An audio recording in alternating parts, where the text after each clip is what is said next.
He was smoothing the edge of a train ticket against his knee when the announcement had already faded. The ticket rested in his hand. He pressed it flat with his thumb. Then again.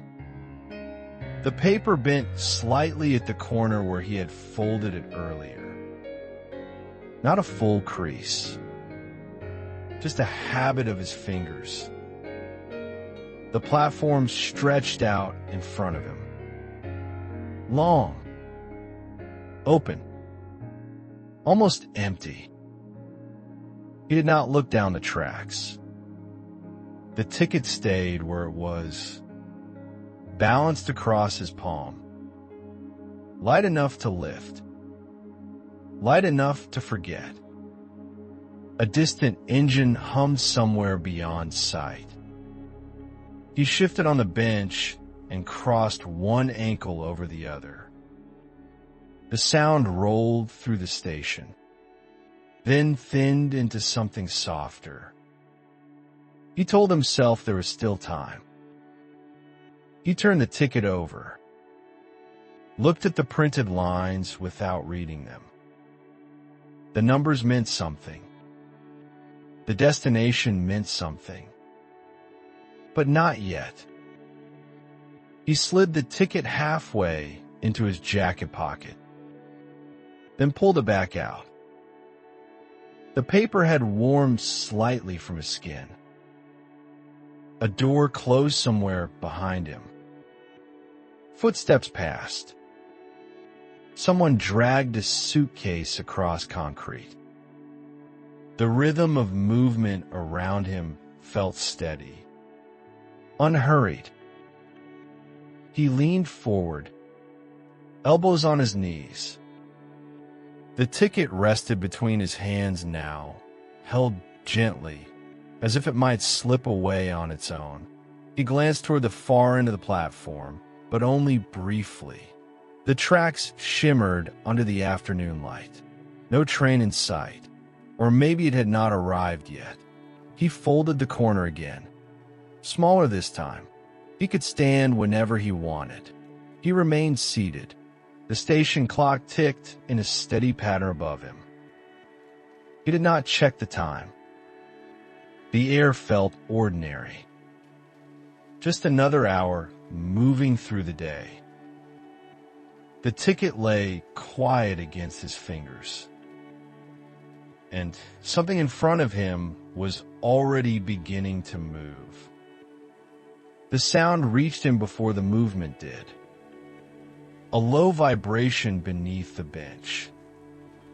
A thin tremor running through the metal frame.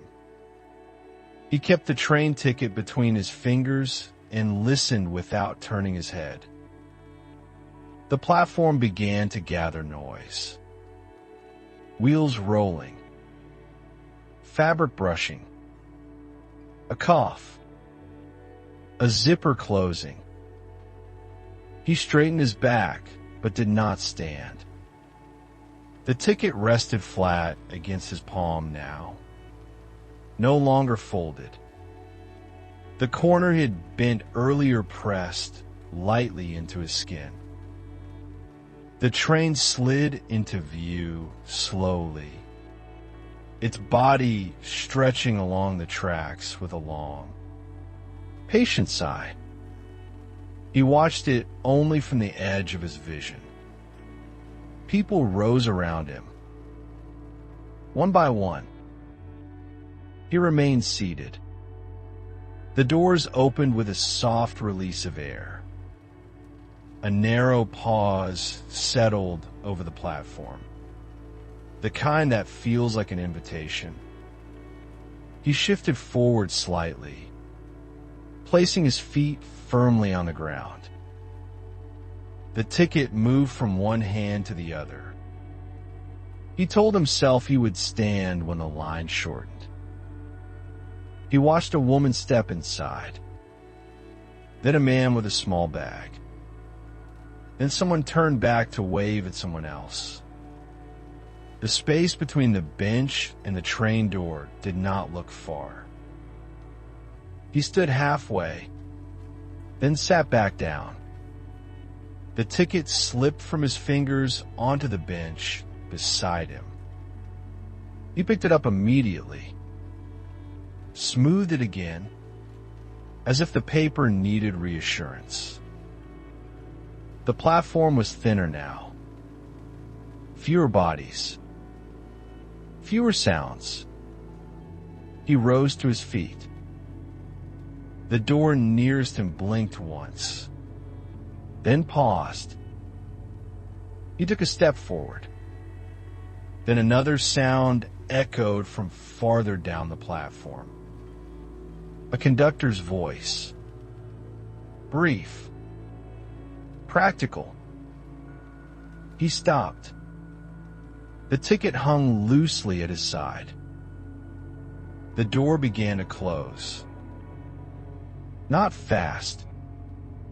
Not dramatic. Just steady. He did not run. He watched the narrow gap seal shut. The train pulled away with the same patient hum it had arrived with. Wind brushed lightly against his jacket as it passed. When the platform was quiet again, he was still standing. The train ticket remained in his hand. Unchanged. The sound of the train faded, but he kept looking down the tracks, as if it might slow, as if it might return. The platform felt wider now. The air moved differently without the weight of the train beside it. A few scattered passengers lingered at the far end, adjusting bags, checking phones, already stepping into their own directions. He did not move. The train ticket rested between his fingers, bent at the same corner he had pressed earlier. He lifted it closer to his face, not to read it, but to feel its presence. It looked the same. The printed lines were still clear. The destination still printed in bold letters. The time still marked in ink that would not fade. He turned it over once, then back again. The tracks lay empty. A faint warmth remained in the metal rails, a shimmer that slowly settled back into stillness. He watched the empty space where the last car had disappeared. His hand tightened slightly around the ticket. Not enough to crush it, just enough to feel the edges more sharply. He took a few steps toward the spot where the door had been. Stood there. Looked at the ground as if something small might have been dropped. There was nothing there. He glanced up at the station clock this time. The hands had already moved forward. Only a few minutes.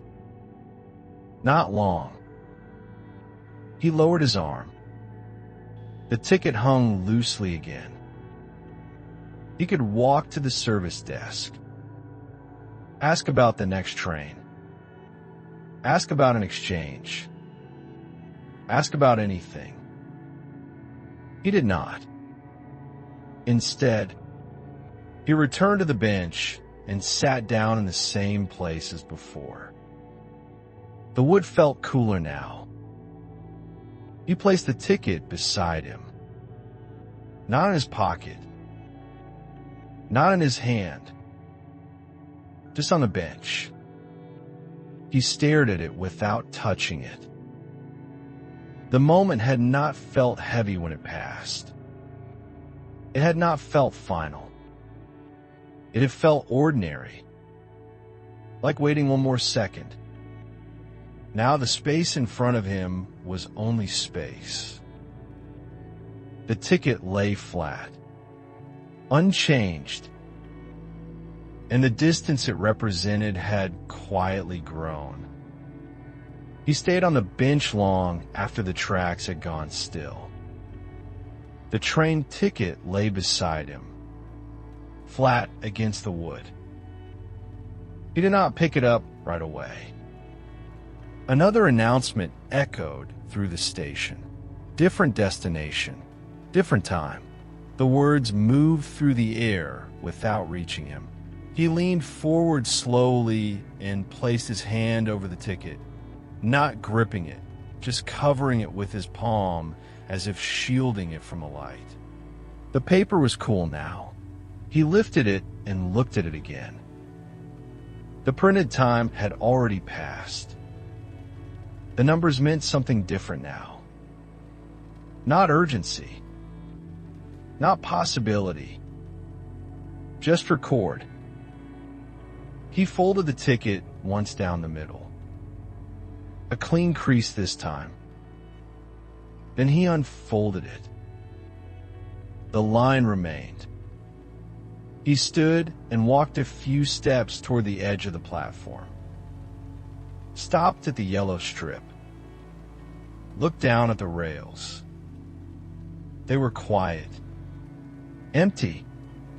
Stretching in both directions without interruption. He could still ask about the next train. He could still adjust his plan. The station had not closed. Nothing dramatic had happened. He returned to the bench. The ticket remained in his hand, lighter than it had felt before. He slid it carefully into his jacket pocket. Not the inner one. The outer pocket, where it would be easy to remove again. He did not check the schedule board. He did not walk toward the exit either. He stood there for a moment in the open space between staying and leaving. The platform continued its rhythm. New footsteps. New arrivals. A distant rumble announcing something else for someone else. He placed his hand over the pocket briefly, feeling the thin outline of the ticket through the fabric. Then he let his hand fall to his side. The moment had not asked much of him. It had only required standing up at the right second. The tracks remained still in front of him, and the train ticket stayed folded exactly as he had left it. Not every opportunity disappears. Some simply do not return. Quietly. Without warning. If you have ever thought, I should have acted then, this story may have reached you.